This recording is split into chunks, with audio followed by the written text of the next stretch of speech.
ನಮಸ್ಕಾರ ಸ್ನೇಹಿತರೆ, welcome back to my channel. ಈಗ ಅನ್ನಭಾಗ್ಯ ಹಾಗೆ ಗೃಹಲಕ್ಷ್ಮಿ ಯೋಜನೆ ಬಗ್ಗೆ ಸಾಕಷ್ಟು ವಿಚಾರಗಳು ಸೋಷಿಯಲ್ ಮೀಡಿಯಾದಲ್ಲಿ ಮತ್ತು ಮಾಧ್ಯಮಗಳಲ್ಲಿ ಹರಿದಾಡ್ತಾ ಇದೆ. ಒಬ್ಬೊಬ್ಬರು ಸಚಿವರು ಮತ್ತು ಕಾಂಗ್ರೆಸ್ ಮುಖಂಡರು ಒಂದೊಂದು ರೀತಿ ಸ್ಟೇಟ್ಮೆಂಟ್ಗಳನ್ನು ಕೊಡ್ತಾ ಇದ್ದಾರೆ. ಒಟ್ಟಿಗೆ 6,000 ರೂಪಾಯಿ ಜಮಾ ಆಗುತ್ತೆ ಅಂಥೇಳಿ, ಬಾಕಿ ಕಂತುಗಳು ಜಮಾ ಆಗುತ್ತೆ.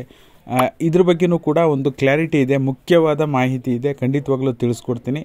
ಪೂರ್ತಿ ವಿಡಿಯೋನ ನೋಡಿ. ನೀವೇನಾದರೂ ಹೊಸದಾಗಿ ನಮ್ಮ ಚಾನಲ್ ನೋಡ್ತೀರಾ ಸಬ್ಸ್ಕ್ರೈಬ್ ಮಾಡ್ಕೊಳ್ಳಿ, ಹಾಗೆ ಎಲ್ಲರೂ ವಿಡಿಯೋಕ್ಕೆ ಒಂದು ಲೈಕ್ ಕೊಡುವ ಮೂಲಕ ಸಪೋರ್ಟ್ ಮಾಡಿ, ಓಕೆನಾ.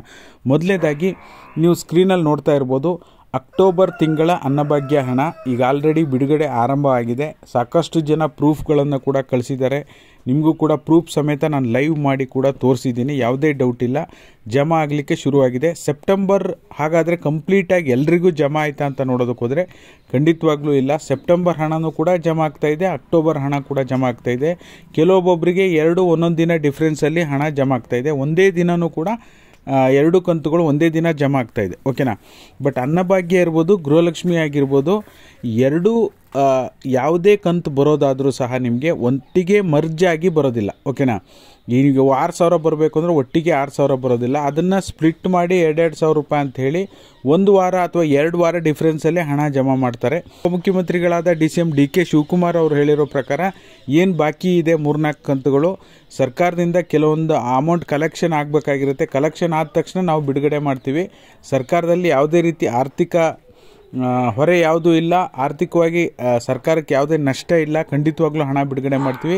ಇದೇ ತಿಂಗಳಲ್ಲೇ 3 ಕಂತುಗಳನ್ನು ಏನು ಬಾಕಿ ಕಂತುಗಳಿದೆ ಎಲ್ಲವನ್ನೂ ಕೂಡ ಬಿಡುಗಡೆ ಮಾಡ್ತೀವಿ ಅಂತ ಹೇಳಿ ಸ್ಪಷ್ಟನೆಯನ್ನು ಕೊಟ್ಟಿದ್ದಾರೆ. ಅದರ ಜೊತೆಯಲ್ಲಿ ಯತೀಂದ್ರ ಸಿದ್ದರಾಮಯ್ಯನವರು ಸಹ, ನಾನು ಆಲ್ರೆಡಿ ಟೆಲಿಗ್ರಾಮ್ ಮತ್ತು ವಾಟ್ಸಪ್ ಚಾನಲಲ್ಲಿ ಹಾಕಿದ್ದೀನಿ, ಬಾಕಿ ಕಂತುಗಳು ನಾವು ಮಧ್ಯೆ ಮಿಸ್ ಮಾಡಿಬಿಟ್ಟು ಇಲ್ಲ ನವಂಬರ್ ಕೊಡದೆ ಡಿಸೆಂಬರ್ ಕೊಡೋದು, ಡಿಸೆಂಬರ್ ಕೊಡದೆ ಜನವರಿ ಕೊಡೋದು, ಈ ರೀತಿ ಮಾಡೋದಿಲ್ಲ. ಕಂಪ್ಲೀಟಾಗಿ ಯಾವ್ಯಾವ ಕಂತುಗಳು ಬರಬೇಕು ಎಲ್ಲವನ್ನು ಕೂಡ ನಾವು ರಿಲೀಸ್ ಮಾಡ್ತೀವಿ ಅಂಥೇಳಿ ಮಾಹಿತಿಯನ್ನು ಕೊಟ್ಟಿದ್ದಾರೆ. ಹಾಗಾಗಿ ಯಾವುದೇ ಹಣ ಬಿಡುಗಡೆ ಆದರೂ ನಿಮಗೆ ಒಂದು ವಾರದಲ್ಲಿ 2 ಕಂತುಗಳು, ಈಗ ಫೆಬ್ರವರಿ ಎಂಡ್ ಒಳಗೆ ಮನ್ಸು ಮಾಡಿದ್ರೆ ಸರ್ಕಾರ, ಈಗಿರೋಂಥ ಪ್ರೆಷರ್ ಮೀಡಿಯಾದವರಾಗಿರ್ಬೋದು, ವಿರೋಧ ಪಕ್ಷದವರಾಗಿರ್ಬೋದು, ಈಗ ಅವ್ರು ಹಾಕ್ತಾ ಇರ್ತಕ್ಕಂಥ ಪ್ರೆಷರ್ ನೋಡಿದ್ರೆ ಖಂಡಿತವಾಗಲೂ ಈ ತಿಂಗಳಲ್ಲೇ ಬಿಡುಗಡೆ ಮಾಡಿದ್ರೆ ಸಾಧ್ಯ ಆಗುತ್ತೆ, ಅವ್ರ ಕೈಯಲ್ಲಿದೆ. ನೋಡೋಣ, ಕಾದು ನೋಡೋಣ. ಯಾಕೆಂದರೆ ನನಗೆ ಅನಿಸೋ ಪ್ರಕಾರ, ಈಗಿರೋಂಥ ಅಪ್ಡೇಟ್ ಪ್ರಕಾರ, ನಮಗೆ ಅನಿಸೋ ಪ್ರಕಾರ ಮಾರ್ಚ್ ಫಸ್ಟ್ ವೀಕಲ್ಲಿ ಒಂದೊಂದೇ ಕಂತುಗಳನ್ನು ರಿಲೀಸ್ ಮಾಡ್ತಾ ಹೋಗ್ತಾರೆ ಅನಿಸುತ್ತೆ. ಅಥವಾ ಫೆಬ್ರವರಿ ಲಾಸ್ಟಲ್ಲಿ ಏನಾದರೂ 16ನೇ ಕಂತು ಬಿಡುಗಡೆ ಮಾಡಿ ಆಮೇಲೆ 17, 18ನೇ ಕಂತು ಮಾರ್ಚಲ್ಲಿ ಬಿಡುಗಡೆ ಮಾಡುವಂಥ ಸಾಧ್ಯತೆ ಕೂಡ ಇದೆ, ಓಕೆನಾ. ಹಾಗಾಗಿ ಏನಿದೆ ಮಾಹಿತಿ ತಿಳಿಸುವಂಥ ಕೆಲಸ ಮಾಡಿದ್ದೀನಿ. ವಿಡಿಯೋ ನೋಡಿದ್ದಕ್ಕಾಗಿ ಧನ್ಯವಾದಗಳು. ಲೈಕ್ ಮಾಡಿ, ಶೇರ್ ಮಾಡಿ, ಸಬ್ಸ್ಕ್ರೈಬ್ ಮಾಡಿ. Thank you so much for watching.